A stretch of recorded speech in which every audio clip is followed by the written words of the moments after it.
O Livro dos Espíritos. Curso sistematizado da doutrina espírita em áudio. Seja Sociedade Espírita Joana de Ângeles, Ribeirão Preto, São Paulo. ESD da Seja. Este curso é o estudo sistematizado da doutrina espírita da Seja, ministrado pela companheira Maria José Mondim Moreira, de São Paulo, Ribeirão Preto. É um estudo das obras O Livro dos Espíritos e o Evangelho segundo o Espiritismo, através de sua narração. São aulas feitas nas quintas-feiras, na Sociedade Espírita Joana de Ângeles, ministradas por 15 anos. Sendo 32 lições do Livro dos Espíritos e 32 do Evangelho segundo o Espiritismo, intercaladas com o estudo do passe. Aula 1. Introdução. Parte 2. Nesse programa agora, apresentado, desenvolvido em 66 semanas, que ditas assim, 66 semanas, parece um tempo muito longo, mas nós já estamos possivelmente vivendo essas nossas 66 semanas, acredito que pela 10ª vez. O tempo é muito rápido e é por isso que a gente tem que aproveitá-lo assim bastante, aproveitando todas as oportunidades que as reencarnações nos oferecem. Cada reencarnação é um ciclo de vida para o espírito e cada reencarnação pode ter implicâncias e que podem comprometer ou que podem adiantar a jornada muitas vezes em séculos. E do início nessas nossas reencarnações ainda muito inferiores, onde as imperfeições se constituem assim uma marca do espírito, nós estamos assim parecendo estar patinando, revivendo as mesmas experiências. É exatamente disso que nós estamos tratando nessa introdução ao estudo da doutrina espírita, fazendo uma análise histórica da doutrina espírita e localizando o advento da codificação espírita como parte de um processo natural em função do progresso da humanidade. A filosofia espírita, que se apoia nos princípios que nós vimos no estudo anterior, e nós procuramos assim repetir, porque dessa repetição nós vamos, de uma certa maneira, automatizando esse conhecimento. Os princípios que a doutrina espírita apresenta no seu conteúdo filosófico, que formam o corpo doutrinário do espiritismo, são a unidade divina, a imortalidade, a reencarnação, a comunicabilidade, a pluralidade dos mundos habitados e a lei de causa e efeito. Isso geralmente costuma cair no vestibular, viu? Por isso a gente sempre repete, é para deixar decoradinho, guardadinho no bolso da algibeira. Precisou, está ali. Esses princípios não são apenas da doutrina espírita, mas são as leis, veja, eles constituem a própria natureza do universo e se apresentam assim harmoniosamente entrelaçados à luz da doutrina espírita. Isolados, eles continuam sendo verdadeiros, mas é da união de todos eles que nós temos a filosofia, o aspecto filosófico do espiritismo. Existe um programa, como toda escola tem um programa que vai transformar um simpático assim analfabetozinho de 5 ou 6 anos, depois de uma sequência de estudos, em doutor em algum assunto, especialista em alguma matéria. Existe, portanto, um programa divino objetivando o quê? O progresso da humanidade, o progresso individual e o progresso coletivo. Entrelaçam-se perfeitamente essas duas situações, é do progresso individual que depende o progresso coletivo da humanidade. Quando nós reencarnamos, nós temos as nossas realizações pessoais e dessas realizações vai haver assim, um entrelaçamento e a nossa participação na vida do próximo e a participação do próximo na nossa existência.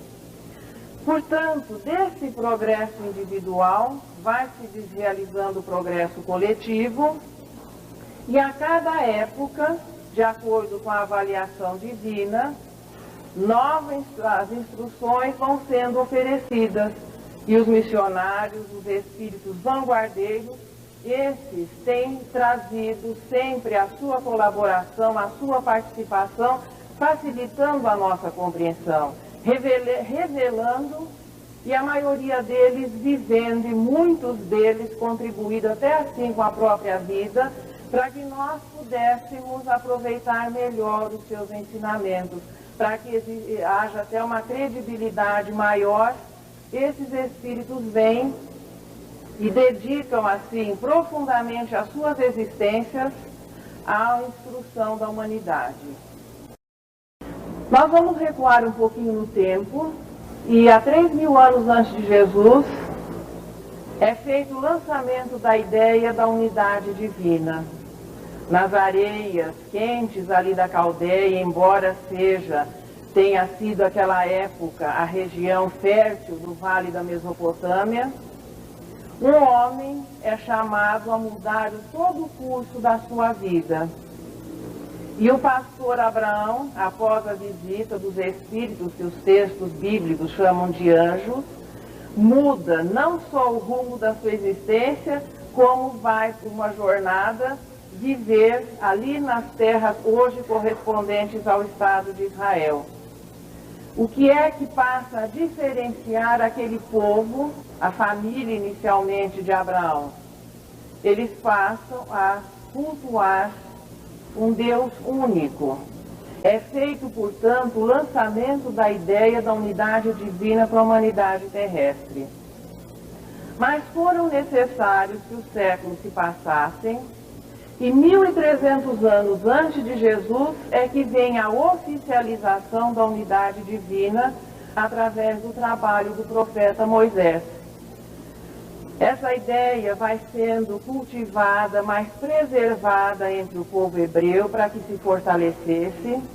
Moisés vem, depois de passar 40 anos preparando-se no melhor lugar que poderia ter sido oferecido a ele, que eram os templos egípcios, por aquilo que nós chamamos assim de acaso. Um aparente acaso leva a este espírito que nós conhecemos como Moisés, e que seria o encarregado de popularizar o dogma iniciático da unidade divina, pois essa ideia não era desconhecida da antiguidade, apenas que restrita a pequenos grupos. Mas era importante que naquele instante, ou seja, 1.300 anos antes de Jesus, Deus considera a humanidade terrestre com desenvolvimento intelectual e moral suficiente para ser informada oficialmente da existência de um Deus único. É o trabalho principal de Moisés, juntando-se a essa revelação, a revelação da justiça. E o Decálogo é o primeiro código de justiça que trata exatamente de um relacionamento menos primitivo, do respeito que se deve à integridade física, à integridade moral, o respeito à propriedade alheia, passando a partir daí esse respeito ser a norma comum de comportamento das pessoas. Passam-se mais 1.300 anos. Nós temos 3.000 anos antes de Jesus, Abraão, 1.300 o trabalho de Moisés, passam-se mais 1.300 anos e no ano base da humanidade, o ano do amor, vem o governador espiritual do planeta Terra em pessoa. Este espírito que nós aqui conhecemos com o nome de Jesus, encarna aqui no planeta Terra. Veja, a chegada, a vinda de Jesus ao planeta Terra não se aplica ao termo reencarnação, porque, ao que dizem os espíritos, Jesus encarnou aqui no planeta Terra essa única vez, por enquanto. Mas como espírito, viveu o seu processo de reencarnação em outros planetas, em outras galáxias, quando o planeta Terra se forma, quando a massa que comporia o planeta Terra se desprende da estrela-mãe, Jesus já era o Espírito em condições de assumir a responsabilidade da educação da futura humanidade terrestre. Dos 25 bilhões de almas que compõem a população espiritual do planeta Terra, por isso é que quando alguém usa esse aumento da população para dizer que a reencarnação não é uma realidade, ou de onde Deus está tirando os espíritos que estão engrossando assim a humanidade terrestre, já havia desde o início um planejamento para que nós compuséssemos essa humanidade. Os dados de 25 bilhões de almas são do Espírito Camilo, que diz no livro, acho que é Correnteza de Luz, no livro Correnteza de Luz, é o Espírito que se expressa através do Raul Teixeira, que 1/5 da humanidade estava encarnado quando nós éramos 5 bilhões. Portanto, possivelmente a nossa humanidade se compõe de 25 bilhões de almas, que à medida que o progresso vai acontecendo e os recursos vão se tornando suficientes, há a possibilidade de um maior número de espíritos estarem encarnados ao mesmo tempo. Essa população da Idade Média realmente nós mereceríamos.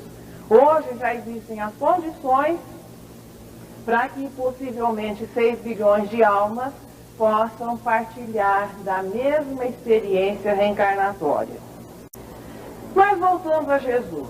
Jesus vem, o governador espiritual do planeta Terra, encarna da maneira normal como se processa a lei de reprodução, filho de um casal, Maria e José, e vem viver, mas viver assim com profundidade, viver com naturalidade o amor, pois só os espíritos purificados têm condições de viver o amor em plenitude sem que o constrangimento da matéria o atrapalhe, o perturbe. Jesus não viveu a mensagem do amor apenas para os poucos judeus que tiveram a felicidade, embora para a maioria no momento até nem reconhecida, de partilhar aquela experiência ímpar.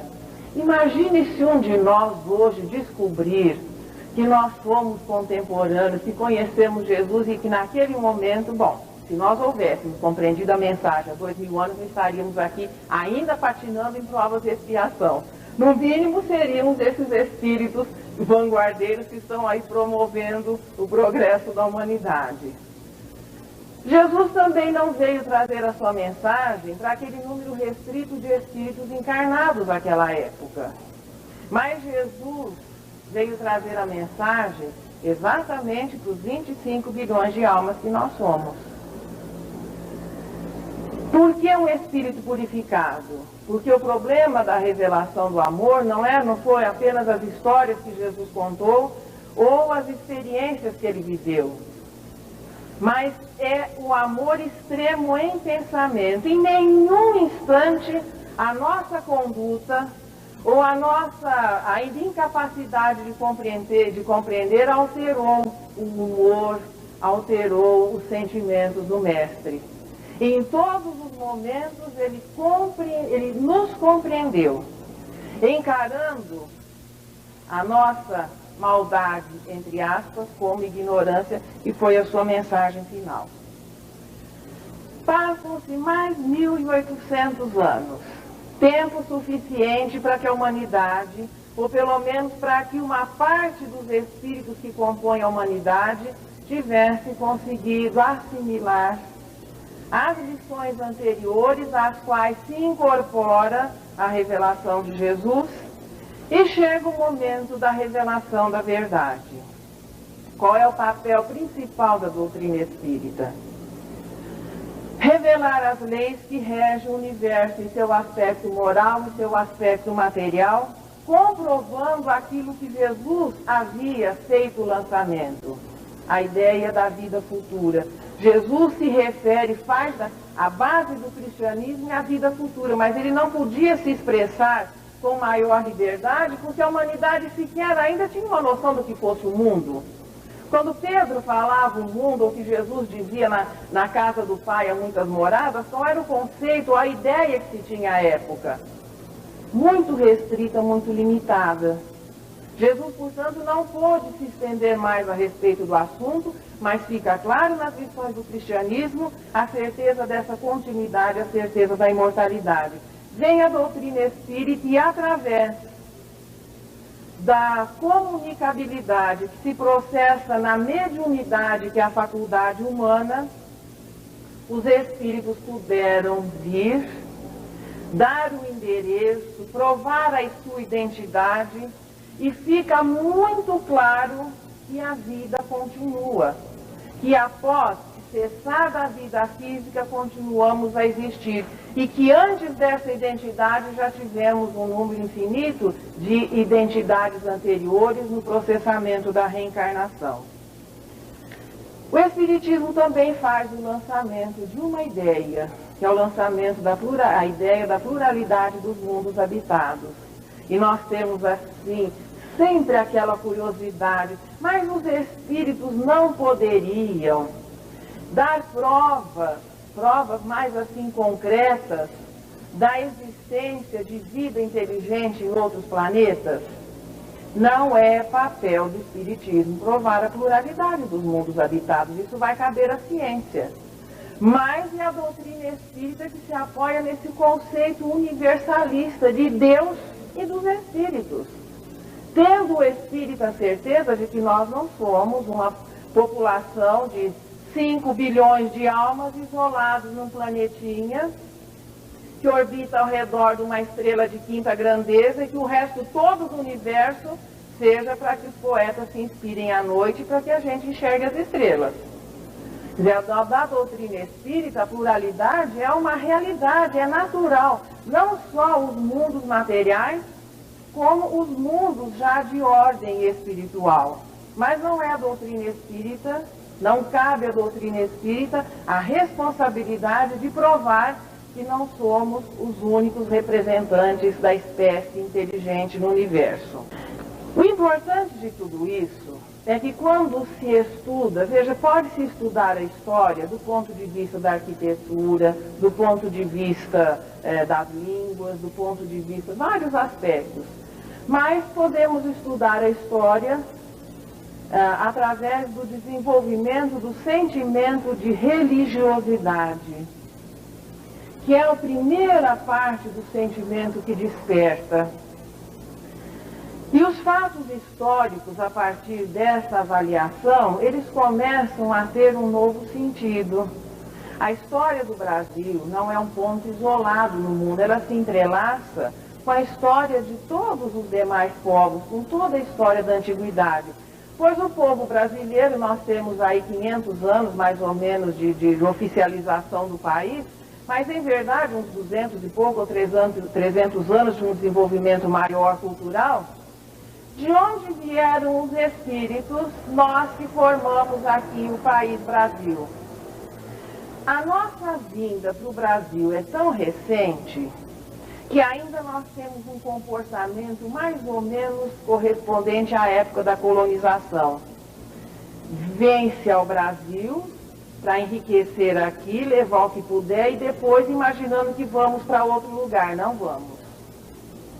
Por isso é importante que os espíritos, e eu vou dizer assim com toda a tranquilidade, que temos o privilégio de hoje estarmos reencarnados no Brasil, que passemos a ter um orgulho, mas um orgulho saudável, se é que se pode juntar saudável ao orgulho, mas não é aquele orgulho em perfeição, veja, é aquele agradecimento, é aquele reconhecimento por estarmos reencarnados em um país que no momento representa o ponto maior da divulgação da mensagem espírita, da sequência dessa linha nobre do conhecimento humano É o Brasil que exporta espiritismo para todo o mundo.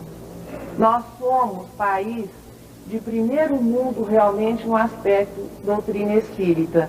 O que aqui para nós é tão fácil, mensagens, livros, toda essa facilidade, a estrutura do movimento que existe é desconhecida nos demais países. É daqui que partem as informações. Por isso nós temos, e quando nós nos pegarmos assim naqueles momentos de mau humor, naqueles momentos de dificuldade, lembrar que estamos realmente reencarnados na Terra Prometida. E que cabe ao espírito da atualidade a realização de um trabalho. Mas voltando um pouquinho, a nossa história de povo brasileiro, como a nossa história individual como espírito, porque cada um de nós pode ser autor de um romance. Todos nós temos no nosso passado uma porção de personagens e tantos acontecimentos que as nossas experiências dariam realmente romances interessantíssimos. E tudo isso se entrelaça na história da humanidade.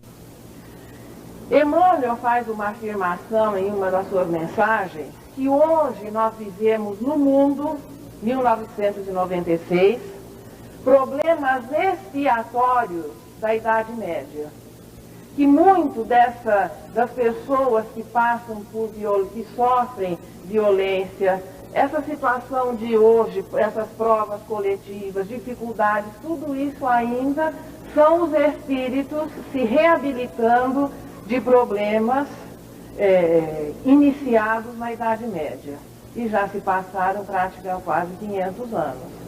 E ainda não conseguimos nos libertar desse passado mais ou menos tenebroso, que vai do ano 395 ou 476 até 1453. Existe, portanto, um encadeamento lógico, existe um planejamento divino que é o programa de instrução da humanidade terrestre, mas existe a realização humana. Na escola também acontece assim. Existe o programa e existem os alunos que se enquadram naquele desenvolvimento e conseguem, no período convencionado, de analfabeto a doutor em alguma matéria. Existem aqueles que têm a necessidade, muitas vezes o programa é insuficiente, porque eles demonstram o coeficiente de inteligência superior, é a minoria, e existem aqueles que são mais lentos, que precisam de um tempo maior, também é a minoria. O programa consegue atender a média e o programa divino também consegue atender a maioria. Os que se adiantam vão se libertando primeiro. Aqueles que se atrasam, na casa do Pai há muitas moradas, e quem não consegue acompanhar o programa do seu planeta, no caso agora o planeta Terra, depois vai ter a oportunidade de se matricular em outras escolas. E a avaliação divina que vai ajustando o desenvolvimento do programa à realização humana. Moisés populariza o dogma iniciático da unidade divina, porque até então o politeísmo conseguia amparar e conseguia promover o progresso da humanidade dentro do seu conceito, dentro da sua filosofia politeísta. Mas chega um momento em que a ideia politeísta se tornaria inconveniente ao progresso da humanidade, porque era necessário que o homem se preparasse para compreender a lição da fraternidade que Jesus iria trazer. Então nós tivemos aí 3.000, depois mais 1.300 anos, para que espíritos pudessem assimilar esse princípio da unidade divina. Firmou-se esse princípio entre o povo hebreu, mais tarde ele se expande por toda a humanidade e hoje todas as religiões são monoteístas. É nesse momento que Abraão passa a começar a compreender aquela afirmação que os espíritos lhe fizeram no primeiro encontro, que a sua geração seria mais numerosa que as estrelas do céu e que o pó das estradas. E naquele momento ainda ele não havia conseguido ter um filho sequer. E aquela promessa, mas apesar disso Abraão realizou a sua parte. Depois, apoiando-se na revelação da justiça e na unidade divina, Jesus vem e estabelece a fraternidade como norma de comportamento e divide o Deus único do povo de Israel, Jeová, tão preservado, como Pai nosso, Pai de quem quer que se dirigisse a Deus. Como parte desse planejamento, e aqui nós estamos nos reportando as informações de Emmanuel no A Caminho da Luz, a fundação da cidade de Roma foi planejada na espiritualidade superior. Aqueles espíritos que se deslocam e vão depois iniciar uma cultura nas terras pantanosas do Lácio, que mais tarde formariam o grande Império Romano, um dos maiores impérios de toda a antiguidade, já fazia parte do planejamento para quando Jesus viesse. Veja que estudar a história sob a ótica espírita, ela se torna mais atraente, mais compreensível. Por que é que o pessoal se reuniu, espíritos, claro, com uma característica de disciplina, uma característica assim, buscando estabelecer o direito, buscando nas leis, embora não respeitassem as leis, mas criando os primeiros princípios de direito. Esses espíritos se encontram, formam, começam uma pequena cidade, depois essa cidade se expande e se transforma no império, e chega um momento que, inexplicavelmente, o Império Romano é destruído, é dividido e depois destruído. Aqueles espíritos que formariam o Império Romano, e representando esse grupo, o espírito que nós conhecemos como Júlio César, caberia um papel muito importante quando Jesus viesse viver a sua mensagem de amor. Jesus nasceria entre o povo hebreu, a essa altura já povo judeu. Por que Jesus nasceria ali? Por que a primeira revelação foi oferecida ao povo hebreu? Porque foram os espíritos que tiveram uma facilidade maior de compreender que Deus era um só. Não que eles fossem mais desenvolvidos moralmente, que eles fossem melhores, não, eles tiveram uma facilidade de entender isto. Uniram-se pela lei de afinidade, a atração é natural. Este primeiro princípio é firmado, mas a sua cultura, os seus recursos seriam insuficientes para que a ideia pudesse, no momento certo, se expandir. Caberia, portanto, ao Império Romano, que já detinha uma estrutura maior, dois trabalhos. Júlio César viria para organizar e unificar o Império Romano, e ele o fez. E depois caberia ao povo romano o trabalho de instruir aqueles a quem eles chamavam de bárbaros e não escravizá-los, não conquistá-los, mas instruí-los, e em assimilando o cristianismo, divulgar, difundir, expandir a mensagem crística. O que é que acontece? Este espírito que nós conhecemos como Júlio César acabou conquistando e formando um império para ele, e que depois se demonstrou ser insuficiente, porque para se passar a mensagem de alguém, para se ser intérprete de Deus, para se ser trabalhador de Jesus, o primeiro degrauzinho é a humildade. E não levar a nossa ideia, e não levar a nossa palavra, é o que caracteriza, por exemplo, o trabalho na mediunidade.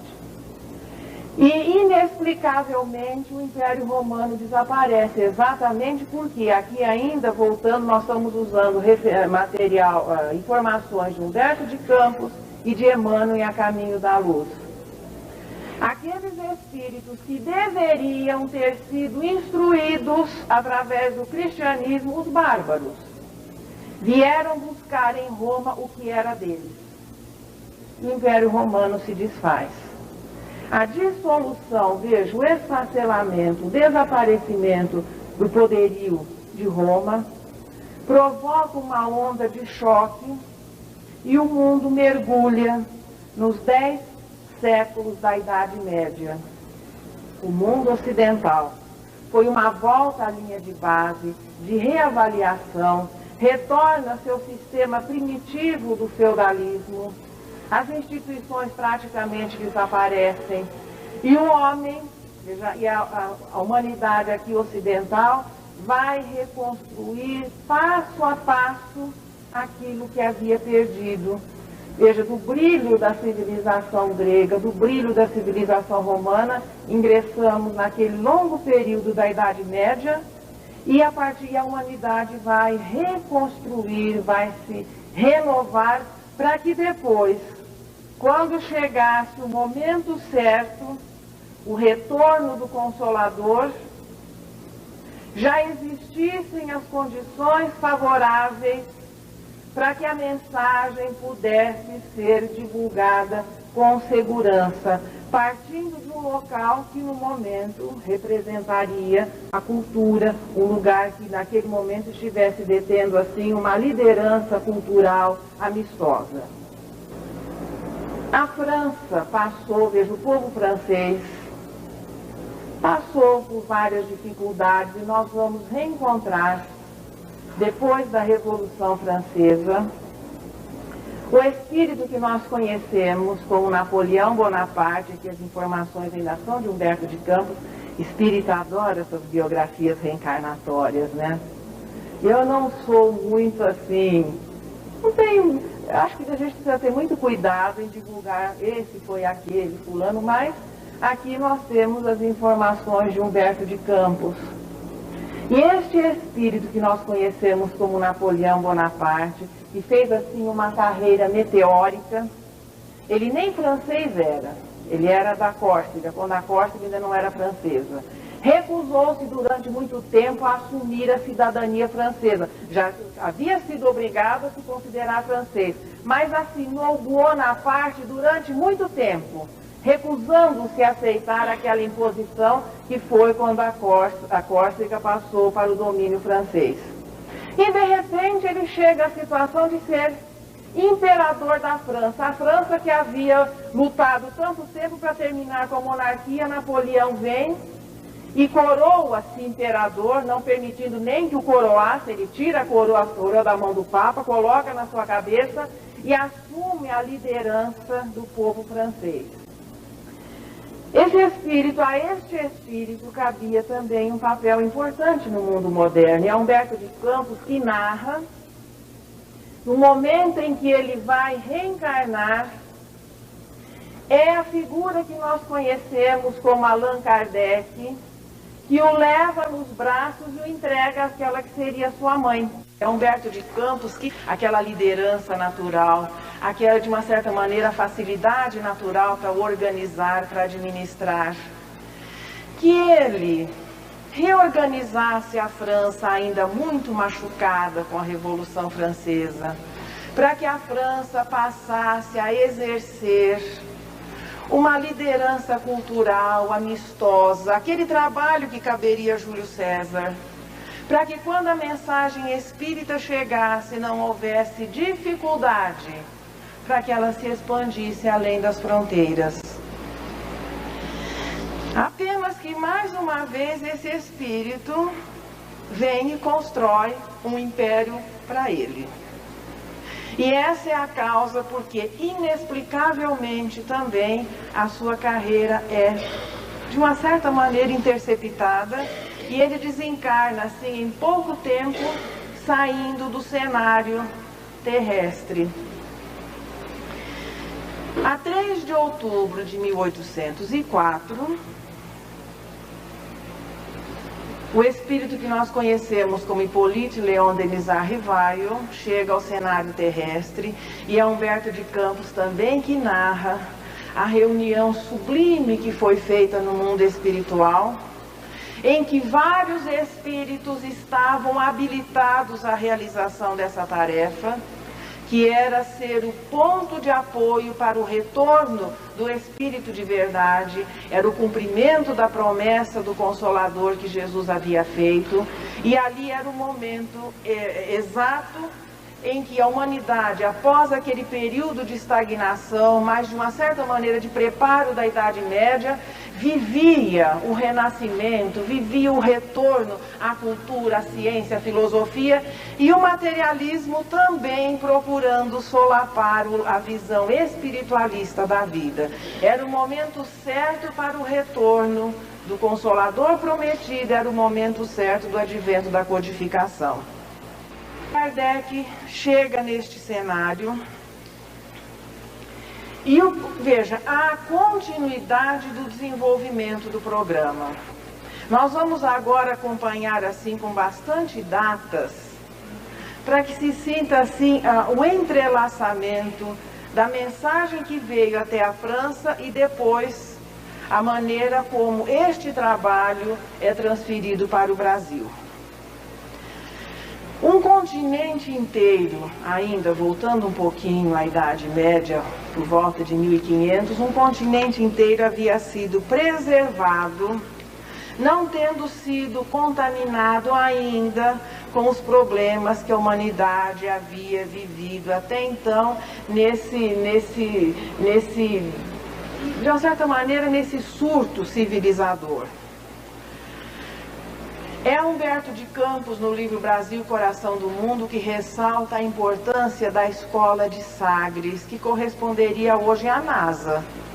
Veja, quando aqueles navegantes se lançavam naquelas caravelas frágeis e saíam para mar aberto, corresponderia hoje à pesquisa espacial que se faz. E a página que é dedicada a Cabral, a página que é dedicada aos degredados que ficam aqui após o descobrimento, é uma poesia em Brasil, Coração do Mundo. Mas o infante Dom Henrique, quando funda a escola de Sagres, era um espírito preparado, veio para a realização daquele trabalho. Era o momento de se oficializar a existência das terras americanas e o trabalho que já estaria destinado a um pedacinho desse continente. O país, o Brasil.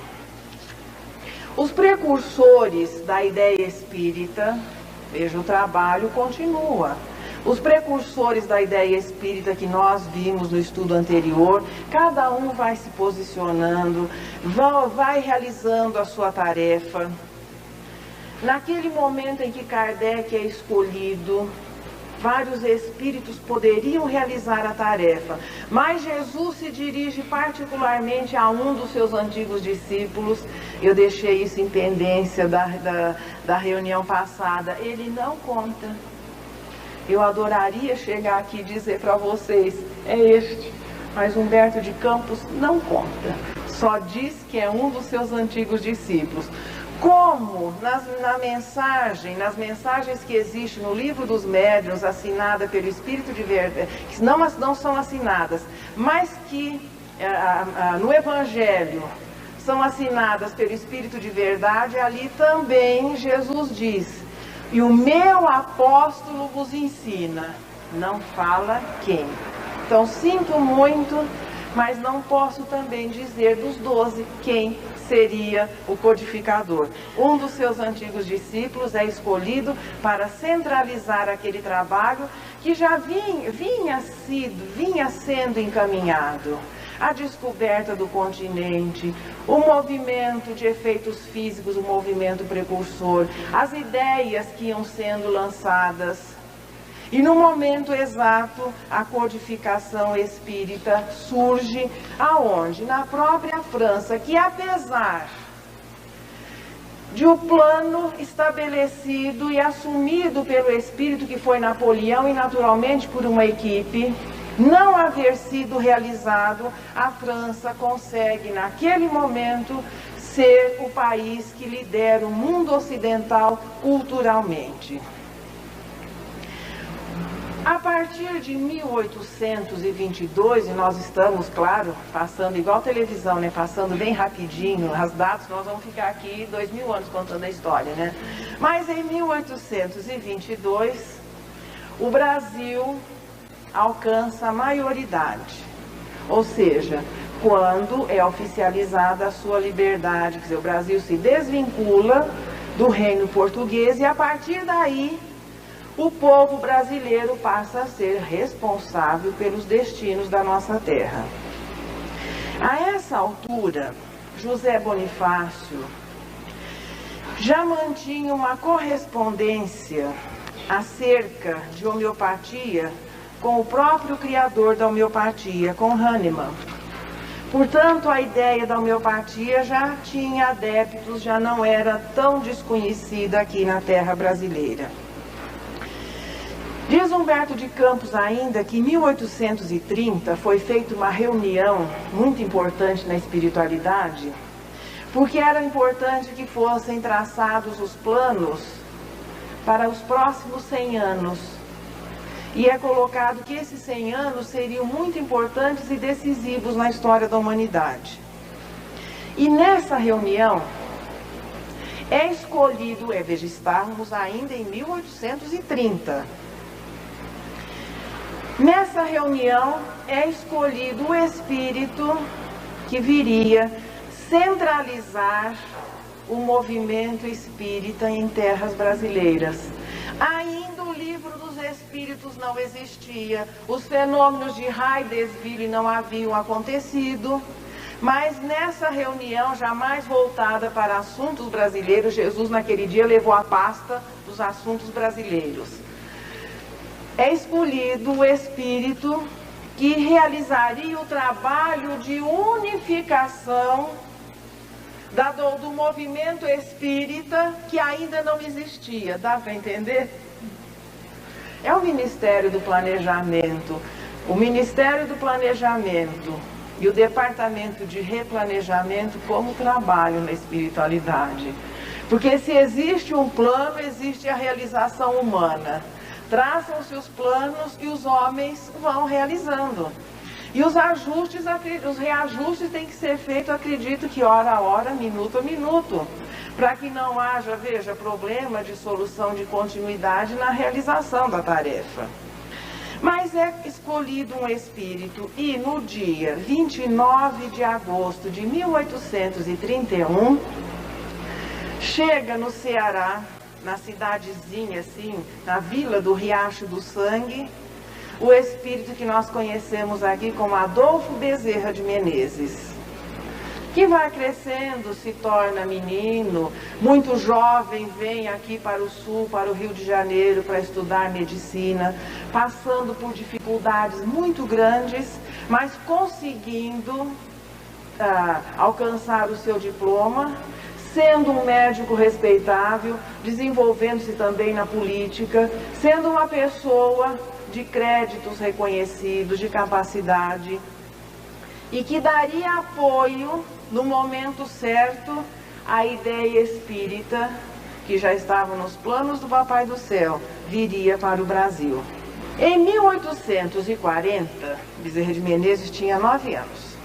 Em 1840, ainda o Sr. Charles Rosman estava vivo. Kardec ainda não havia encontrado o Sr. Fortier.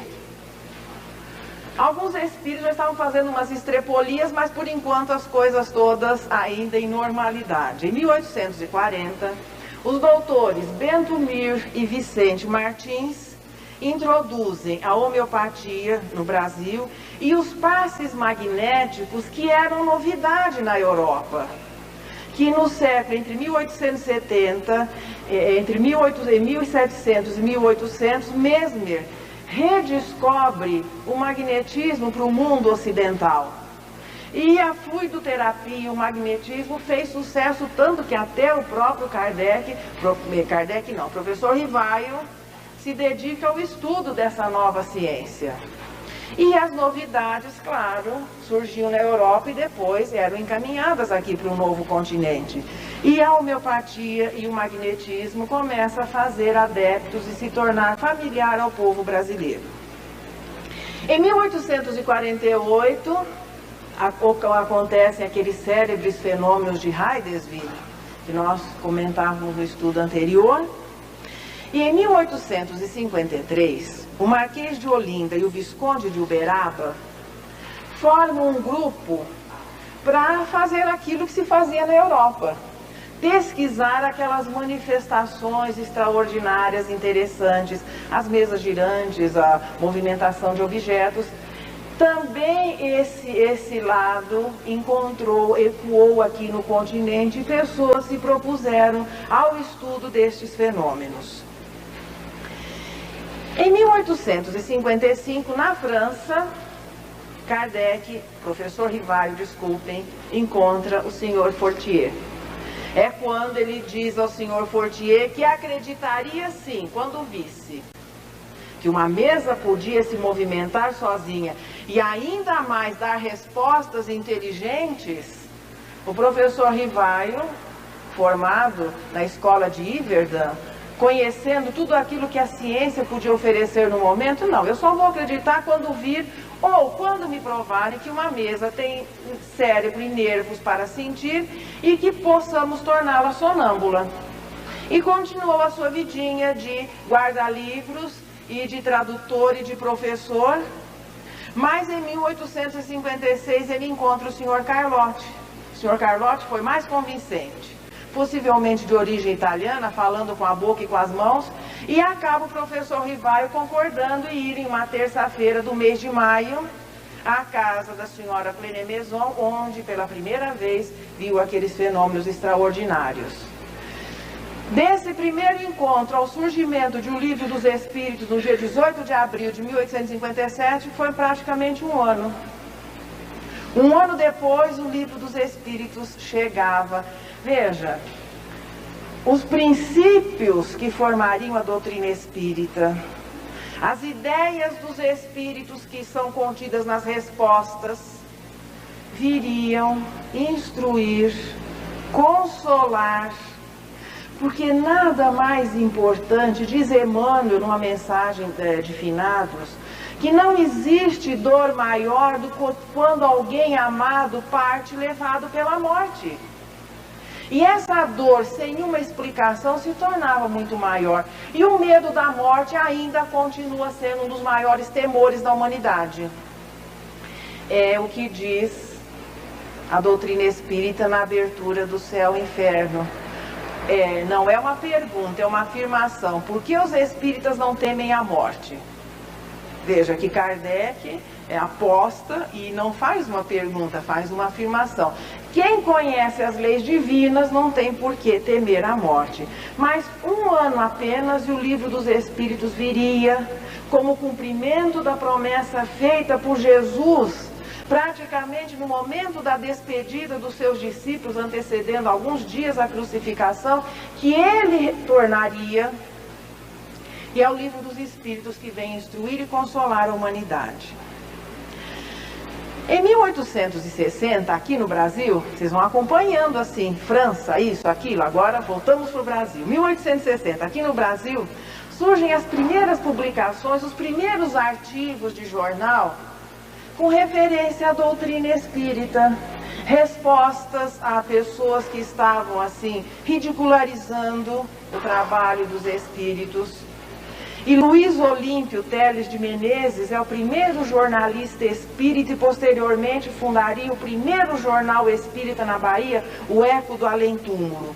Mas aqui ele escrevia ainda em outros jornais e as primeiras informações, porque ainda não existiam os livros traduzidos, mas as primeiras informações chegavam, o pessoal procurava se informar, e os jornais começaram a trazer, a divulgar a ideia espírita. Kardec teve conhecimento dessas publicações e diz o seu biógrafo que ele ficou feliz em saber da ressonância que estava ocorrendo. Imagina o conceito de distância, né? Da França ao Brasil.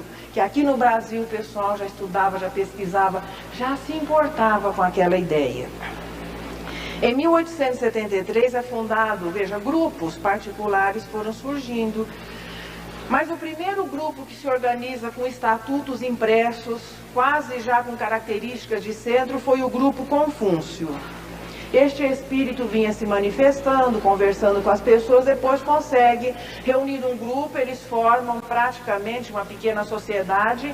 Esse grupo dura apenas 3 anos. Mas remanescentes deste grupo e mais alguns outros que foram se somando neste novo agora, não um grupo mais, Sociedade de Estudos Espíritas, Deus, Cristo e Caridade, foram liderados por Bittencourt Sampaio e Antônio Luiz Saião. Eu sei que às vezes aula de história e aspectos históricos não são muito atrativos. Infelizmente não se valoriza muito o estudo da história, mas nós deveríamos realmente estudar um pouquinho melhor a nossa história para não continuar milenarmente repetindo os mesmos erros. Com relação a essa análise histórica, hoje nós estamos aqui, 1996, na Sociedade Espírita Joana de Ângeles, com todos os direitos garantidos de estarmos aqui. Só que isso custou luta para outras pessoas. Custou sacrifício para muitas pessoas, para que hoje nós pudéssemos, com toda naturalidade, e até que é meio chique dizer-se espírita. Antes as pessoas tinham medo, hoje quando você diz que é espírita, a pessoa... e lá vem uma pergunta querendo saber, nem sempre condizente com a realidade, mas... se você diz que é espírita, já você consegue, assim, pelo menos uma credibilidade maior e tenhamos a certeza, uma responsabilidade muito maior em contrapartida, né? Mas Bittencourt Sampaio e Antônio Luiz Saião lideram esse grupo nascente. E mais tarde surgiria a Sociedade Espírita Fraternidade em 1880. Em 1883, o português Antônio Elias da Silva funda a Revista do Reformador, que nós conhecemos ainda hoje, editada pela Federação Espírita Brasileira. De início, ela foi uma revista não vinculada a nenhuma sociedade, mas logo, quando a Federação Espírita surgisse, ela passou a fazer parte da Federação. E com relação à imprensa, é o órgão que se manteve ativo ininterruptamente desde a sua fundação, não só com relação à imprensa espírita. Ela nunca deixou de ser editada desde 1883. Já no ano seguinte, este mesmo Antônio Elias da Silva, mais Manuel Fernandes, mais Pinheiro Guedes, fundam a Federação Espírita Brasileira, com sede no Rio de Janeiro. Não era ainda o órgão unificador, era um centro espírita que tinha o nome de Federação Espírita Brasileira. Bezerra de Menezes, assim, nós o deixamos lá com 9 anos no Ceará, né? Mas Bezerra de Menezes, a essa altura, já havia tomado conhecimento do Espiritismo. Ele ganha de um amigo uma edição do Livro dos Espíritos. E vai lendo, e numa noite ele devorou o Livro dos Espíritos. Quando ele termina de ler, ele descobre, ué, mas eu já era espírita. Eu já entendia tudo isso dessa maneira. É assim que eu entendo a vida. E a partir daí, ele assume a sua postura espírita. Tanto que no dia 16 de agosto de 1886, ele era um médico conceituado, era um político conceituado, já havia sido vereador várias vezes. Ele reúne 2.000 pessoas em um teatro e afirma publicamente, dá um testemunho de fidelidade à ideia espírita. Hoje nós imaginamos, mas que importância tem alguém dizer-se espírita? Eu não sei de vocês, mas quem tem um pouquinho mais de 20, como é o meu caso, de alguns outros companheiros aqui, na nossa infância, não era fácil. Bom, eu nunca me senti constrangida, mas não era muito fácil o espírita ser aceito. As pessoas às vezes olhavam com preconceito. Existia, Ribeirão era uma cidade bem menor, preconceito esse hoje que às vezes é sentido em cidades menores. Então ser espírita era alguma coisa assim, era uma marca. Que tanto você podia conviver com aquilo numa boa, como às vezes podia criar alguma dificuldade. Agora imagine Bezerra de Menezes reúne essas pessoas e dá esse testemunho de fidelidade à doutrina espírita e a partir daí começa realmente a trabalhar na divulgação da mensagem espírita. Ele escreve artigos espíritas para o jornal O País com o pseudônimo de Max. Em 1889, quando da proclamação da República, houve um movimento, ou houve realmente uma definição para que a doutrina espírita, a prática espírita fosse considerada ilegal. A essa altura a Federação Espírita já tinha um trabalho atuante, os espíritas se reúnem, fazem um documento abaixo-assinado, isso é encaminhado ao Ministério da Justiça, e o governo provisório de início acaba não tomando aquelas medidas que comprometeriam a expansão da mensagem espírita aqui no Brasil. Em 1895, Adolfo Bezerra de Menezes assume a presidência da Federação Espírita Brasileira, até então no centro. Mas Bezerra de Menezes tinha uma visão muito maior. Veja, a doutrina espírita, o movimento espírita não tem a estrutura das demais religiões. Um núcleo centralizador e que a partir daí, como a Igreja Católica, que já era, veja, uma instituição secular, a doutrina espírita nascente parecia que não existia um direcionamento para que ela pudesse se expandir. Os livros começaram a ser traduzidos e a primeira tradução foi feita por Guilhom Ribeiro, a quem nós devemos, assim, um agradecimento muito grande, porque facilitou. Os livros eram editados em francês e foram traduzidos para o português. E hoje nós vivemos o inverso. Os direitos, os primeiros direitos foram cedidos à Federação Espírita Brasileira e os livros são editados em português. E para se encontrar um livro em francês, ou os livros que são editados para as outras línguas, partem do Brasil. Não existe, veja, edição de livros básicos vindos da França. É a Federação e depois outras editoras que fizeram outras traduções, e os livros agora, as obras básicas, partem do Brasil.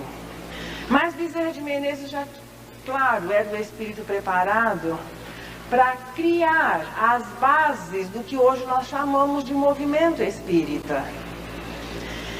E Bezerra de Menezes delineia o Conselho Federativo Nacional, que é composto por representantes dos estados, e esses representantes escolhem a diretoria da Federação Espírita Brasileira. Da mesma maneira, depois, e a federação passa a ser, portanto, o órgão unificador do movimento espírita. Posteriormente, os estados passam a ter o seu órgão unificador e as cidades, e nós temos aqui em Ribeirão Preto a União das Sociedades Espíritas Intermunicipal, a União das Sociedades Espíritas Regional, que tem a sede em São Paulo, que é a União Central das Sociedades Espíritas do Estado. Cada representante dos órgãos unificadores elege o órgão superior e a diretoria da Federação Espírita Brasileira ainda é escolhida pelos representantes dos estados brasileiros. A partir daí, veja, a partir dessa organização, o movimento começa a se delinear. E Bezerra de Menezes tem uma frase que explica a importância de se compreender esse mecanismo. O que é que une a Sociedade Espírita Joana de Ângeles a uma sociedade que exista na Rondônia, que exista no Rio Grande do Sul, que exista em Pernambuco? Bezerra de Menezes dizia que isolados seremos pontos de vista, solidários seremos a união. O que Kardec diz no livro dos médiuns, que o dia que as casas espíritas se derem as mãos, nós teremos tolhido o mal nessa malha, nessa rede. Só que as sociedades espíritas se darão as mãos quando os espíritas estiverem vivendo a homogeneidade na compreensão e na prática da doutrina espírita. E cabe ao centro espírita e cabe ao movimento espírita intensificar a divulgação da mensagem. Por isso, nós não somos pontos isolados. Embora em muitas oportunidades, até divergentes em alguns aspectos, mas é o movimento espírita brasileiro o melhor modelo que nós temos para exportar para quem? Para o mundo inteiro, inclusive para a França. Bezerra de Menezes desenvolve o seu trabalho de instrução e de profundo amor ao próximo. e sabemos também de profundo amor à humanidade terrestre. Dizem os bastidores que foi oferecido ao Espírito, veja, dizem os bastidores, que foi oferecido ao Espírito Bezerra de Menezes a oportunidade de deixar o planeta Terra. Que ele não teria, veja, a escola Planeta Terra não teria mais nada que lhe oferecer. Mas ele pediu que gostaria de ficar mais algum tempo, isso foi concedido. Enquanto existissem pessoas necessitadas do pouco que ele estava podendo fazer, ele pediu que a bondade divina o deixasse permanecer aqui. É esse espírito que, unido ao trabalho realizado por Allan Kardec, é ele que é o responsável pelo desenvolvimento do movimento espírita, da instrução espírita aqui no solo brasileiro. No dia 11 de abril, numa situação assim de pobreza quase que extrema, ele retorna, 11 de abril de 1900, ele retorna ao mundo espiritual. Na atualidade, o que nós temos como expansão do movimento espírita? O trabalho que se faz no Brasil. As obras básicas são traduzidas e exportadas. No primeiro congresso espírita, o penúltimo realizado em Brasília, que nós tivemos o último, foi uma cerimônia lindíssima, quando todas as delegações receberam das mãos da Federação Espírita Brasileira o programa de evangelização da infância, em português e em espanhol. Todas as delegações presentes receberam o quê? Esse programa que nós temos aqui, passamos para as nossas crianças. Não existe ainda semelhante em país nenhum. Se o nosso não é ainda o mais atualizado, o mais moderno, o mais completo, mas é o único.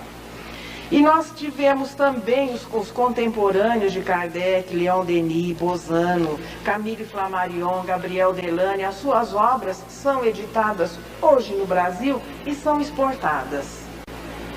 As obras subsidiárias, através da mediunidade sublime de Francisco Cândido Xavier, de Divaldo Pereira Franco, de Ivone Pereira, também é aqui que a mensagem passou a ser desenvolvida.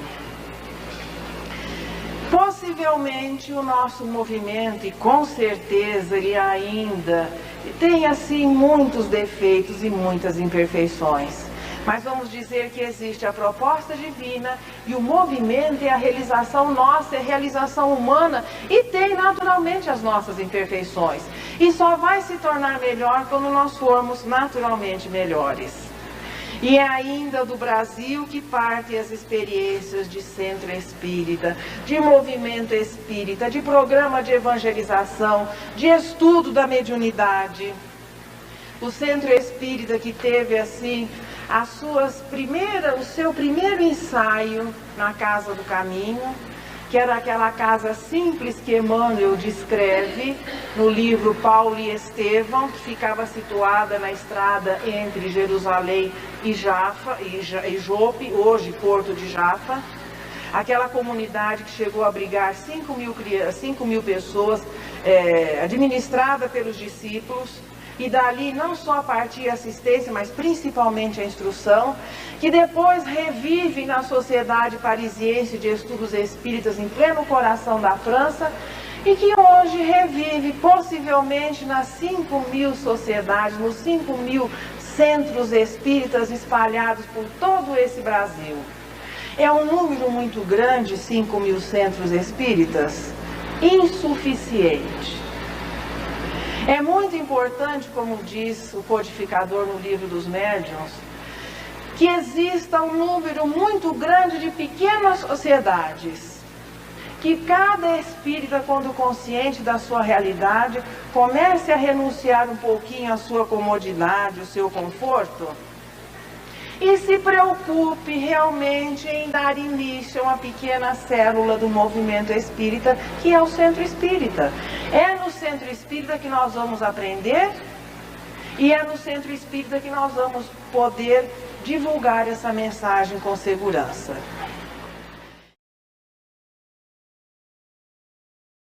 Conteúdo de qualidade, divulgando a doutrina espírita.